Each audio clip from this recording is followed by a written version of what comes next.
Olá, tudo bem? Olha, estamos aí para o nosso 24º episódio, quase chegando na metade. E a gente tem um assunto bem interessante com a história, os argumentos do Dr. John Baumgartner.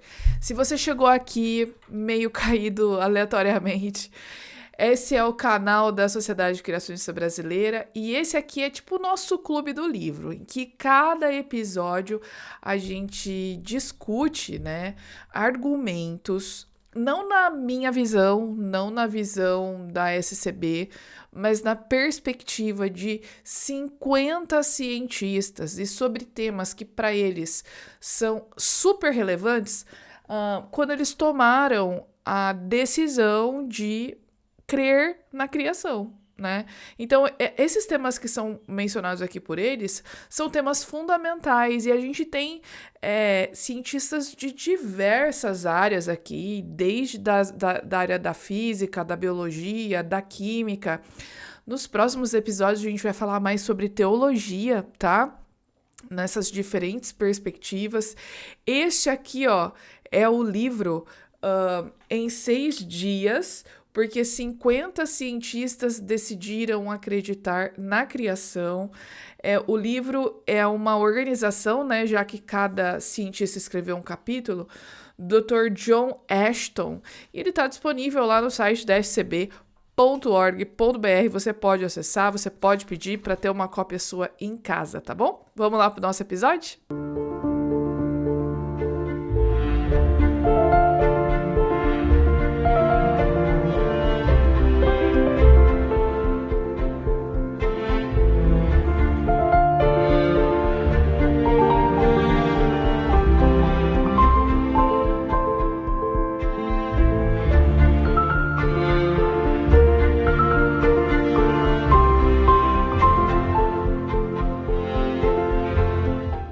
Bom, a gente vai falar hoje sobre os argumentos do Dr. John Baumgartner.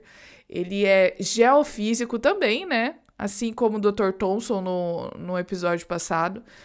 E ele é pesquisador do Laboratório Nacional de Los Alamos. Se você não sabe o que é Los Alamos, mas assistiu o filme, né, do Oppenheimer, você vai lembrar que Los Alamos ali era aquela região, o lugar onde eles fizeram o laboratório para bomba atômica, né?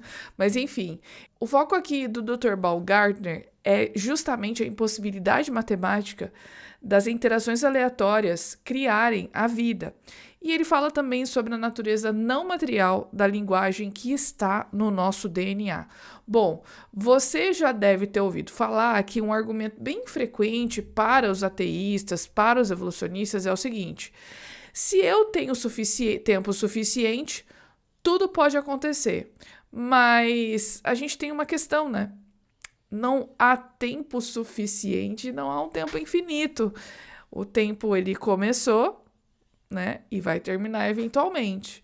Então, a ideia é que se houver aí bilhões de anos no universo, os átomos eles poderiam ir se chocando ao acaso até formar moléculas que iriam formar as primeiras estruturas celulares, etc. Agora, para o Dr. Baumgartner, né, ou enfim, para muitas pessoas, essa é a explicação padrão para a nossa existência, do como nós estamos aqui. Mas nesse vídeo a gente vai falar sobre o Dr. Baumgartner e sobre os argumentos dele, né, pela perspectiva de um geofísico que trabalha ativamente no laboratório de pesquisa. E ele propõe o seguinte, ele propõe um exercício simples de aritmética, que na visão dele vai transformar essa fantasia de que tudo poderia acontecer se a gente tivesse tempo suficiente no choque de realidade. Então a gente vai mergulhar na matemática das moléculas e no mistério da linguagem do DNA para descobrir se a vida de fato pode ser fruto do acaso. Então, imagina essa loteria cósmica, né? Esses bilhetes, eles são todas as combinações possíveis de proteínas e o prêmio é um conjunto mínimo de proteínas necessárias para uma bactéria simples poder funcionar. E o Dr. Baumgartner, ele calculou o limite máximo de quantas tentativas o universo teve em toda a sua história. Então, considerando cada átomo do cosmos e a interação possível desde o início dos tempos, ele chegou a um número bastante generoso, que é 10 elevado a 110 interações. É um 10 seguido de 110 zeros. Parece muito, né?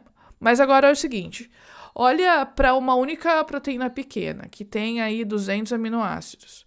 Então, para que ela tenha uma função mínima, cerca da metade dos seus aminoácidos precisa estar ali no seu lugar exato. A chance de acertar essa sequência, por acaso, é 1 em 10 elevado a 130, ou seja, é 1 em 10 seguido de 130 zeros de possibilidade. Esse número é 100 bilhões de vezes maior do que todas as interações moleculares que já existiram na história do universo. Ou seja, o acaso ele não conseguiria encontrar sequer uma proteína funcional, muito menos as 1000 que uma célula básica exige. Agora, se a química e o acaso não explicam a montagem da vida, o que vai explicar então? E a resposta está no DNA. Uma das descobertas mais fantásticas da biologia é que os seres vivos são realizações de estruturas de linguagem codificada. Toda a complexidade de uma célula, ou seja, seu metabolismo, suas reações de reparo, reprodução, é baseado em algoritmos armazenados no DNA. E a gente está falando aqui de palavras e alfabetos que são químicos. O Dr. Baumgartner, ele destaca um ponto que até um Einstein observou. A informação é algo distinto da matéria. Pensa bem, a mensagem "você ganhou na loteria" tem o mesmo significado se for dita em voz alta, escrita em um papel ou enviada no e-mail. A mensagem, ela não depende do material que a carrega. Isso cria o que os linguistas chamam de abismo de Einstein. A matéria por si só não consegue dar significado aos símbolos. A linguagem é uma realidade não material. E isso nos leva a um problema que é fatal para a teoria da evolução. Se a vida depende de uma linguagem complexa, como essa linguagem muda para criar novas espécies?